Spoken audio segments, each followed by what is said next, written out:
Mathrubhumi news big impact. KCA പരിശീലകന്റെ പീഡന പരമ്പരയിൽ മാതൃഭൂമി ന്യൂസ് വാർത്ത സഭയിൽ ഉന്നയിച്ച പ്രതിപക്ഷം. പോക്സോ കേസിൽ പ്രതിയായിട്ടും എന്തുകൊണ്ട് മനുവിനെതിരെ നടപടിയെടുത്തില്ല എന്ന് KK രമയുടെ ചോദ്യം. 6 പോക്സോ കേസുകൾ എടുത്തിട്ടുണ്ടെന്നായിരുന്നു മന്ത്രി വീണ ജോർജിന്റെ മറുപടി.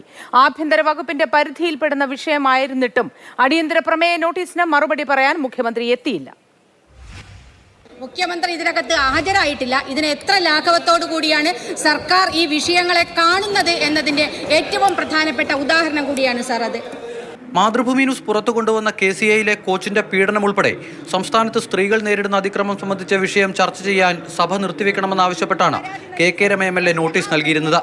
രാവിലെ മുതൽ നിയമസഭാ മന്ദിരത്തിൽ ഉണ്ടായിരുന്നിട്ടും ആഭ്യന്തര വകുപ്പ് മന്ത്രി കൂടിയായ മുഖ്യമന്ത്രി പിണറായി വിജയൻ സഭാതലത്തിൽ എത്താത്തതിലായിരുന്നു രമയുടെ ആദ്യ വിമർശനം. ബ്രിജ്ഭൂഷണെ വെല്ലുവിളിക്കുന്ന തരത്തിലുള്ള പീഡനമാണ് അസോസിയേഷൻ ഉണ്ടായതെന്ന് രമ. ക്രിക്കറ്റ് അസോസിയേഷന്റെ അംഗമായിട്ടുള്ള നമ്മളെ ഡൽഹിയിൽ BJPയുടെ MP ബ്രിജിത് ഭൂഷണെ നമ്മൾ കേട്ടിട്ടുണ്ട്. ആ ബ്രിജിത് ഭൂഷൺ ഗുസ്തി താരങ്ങൾക്ക് നേരെ നടത്തിയ അതിക്രമങ്ങളെ അതിനേക്കാളും വെല്ലുന്ന രൂപത്തിൽ ഈ കേരളത്തിൽ നടക്കുകയാണ് സാർ. രമയുടെ പ്രസംഗം തടസ്സപ്പെടുത്താൻ ഭരണപക്ഷ ബെഞ്ചിൽ നിന്നും ശ്രമമുണ്ടായി. ഇടതുപക്ഷം ഭരിക്കുന്ന നാടാണിത്. നമ്മുടെ നമ്പർ 1 കേരളത്തിലാണ് സാർ ഇത് നടക്കുന്നത്. നമ്പർ 1 കേരളത്തിൽ. ക്രിക്കറ്റ് അസോസിയേഷനെ പറ്റി പറയുമ്പോൾ നിങ്ങൾ എന്തിനാണ് ബഹളം വയ്ക്കുന്നതെന്ന് ഭരണപക്ഷ അംഗങ്ങളോട് സ്പീക്കർ ചോദിച്ചു. ക്രിക്കറ്റ് അസോസിയേഷൻ പറയുമ്പോൾ നിങ്ങൾ KCAയിൽ നടന്ന പീഡനവുമായി ബന്ധപ്പെട്ട കൃത്യമായ നടപടികൾ എടുത്തിട്ടുണ്ട് എന്ന് വനിതാ ശിശുക്ഷേമ വകുപ്പ് മന്ത്രി വീണ ജോർജ് മറുപടി നൽകി. സ്ത്രീകൾക്കും കുട്ടികൾക്കുമെതിരെയുള്ള അതിക്രമങ്ങളിൽ ശക്തമായ നടപടികളാണ് പോലീസ് സ്വീകരിക്കുന്നത്. കൂടുതൽ അന്വേഷണം നടത്തിവരുന്നുണ്ട്.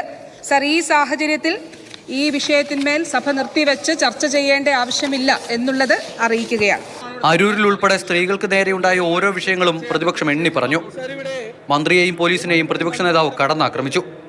സർ, 19 വയസ്സുകാരിയായ ഒരു ദളിത് പെൺകുട്ടി നേരെ പോയി പോലീസ് സ്റ്റേഷനിൽ ചെന്ന് ഒരു പരാതി കൊടുത്തിട്ട് ആ പരാതിയെക്കുറിച്ച് അന്വേഷിക്കാത്ത പോലീസ് സ്റ്റേഷൻ അടച്ചുപൂട്ടണം സാർ.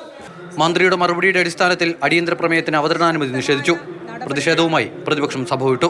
നിയമസഭയിൽ നിന്നും അമൽ തേനമ്പറമ്പിൽ, മാതൃഭൂമി ന്യൂസ്, തിരുവനന്തപുരം.